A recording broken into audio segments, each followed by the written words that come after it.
Hello bachon, let's see the question. The question says a plane electromagnetic wave of wavelength lambda has an intensity I. It is propagating along the positive y direction.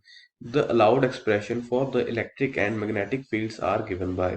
तो बच्चों अब हम इस question को solve करेंगे। तो देखिए, अगर हम केस वन लें यहाँ पे केस वन, तो केस वन में अगर ले हम E is in I cap, तो लेट करते हैं कि हमारी जो इलेक्ट्रिक फील्ड है वो आई कैप में है, डायरेक्शन उसकी आई कैप में है, एंड बी है जो हमारी वो किस में है, दैट इज इन के कैप। तो हमें देखिए यहाँ पे गिवन है कि वेव हमारी प्रोपेगेट कर रही है वाई डायरेक्शन में। ठीक है, जो वेव है वो कहाँ पे प्रोपेगेट कर रही है, वाई डायरेक्शन में, यानी कि के कैप डायरेक्शन में। तो हमें पता है जो हमारी ई बी और वेव की प्रोपेगेशन होती है वो एक दूसरे की क्या होती है, परपेंडिकुलर होती है।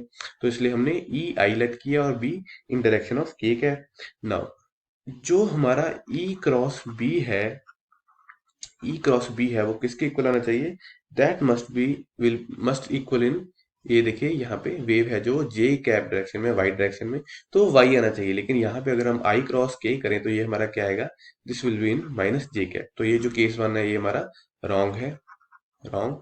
ठीक है, तो केस टू लेते हैं।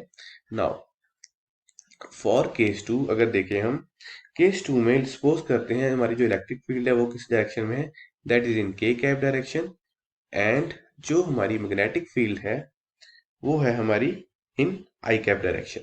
ठीक है, तो अगर यहाँ पे अब हम इसे ई क्रॉस बी करें, अगर ई क्रॉस बी करें तो इसकी जो डायरेक्शन आएगी वो किस डायरेक्शन में आएगी, पॉजिटिव जे डायरेक्शन में।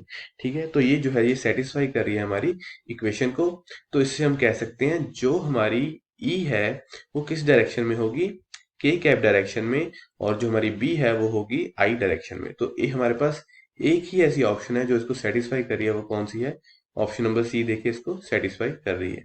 ठीक है, नाउ उसके बाद हम एक और चेक करेंगे। नाउ हमें पता है जो आई होता है that is equal to C epsilon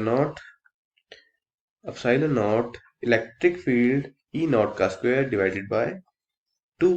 ठीक है, तो यहां से अगर हम ई नॉट की वैल्यू फाइंड करें तो ई नॉट हमारे पास आएगा root 2i divided by C epsilon naught. ठीक है, तो root 2i divided by C epsilon naught. तो अगर हम चेक करें तो ये सिर्फ हमारा पॉसिबल है in case of option number C, तो ये हमारा फाइनल आंसर हो जाएगा। So I hope you understood it well. Best of luck.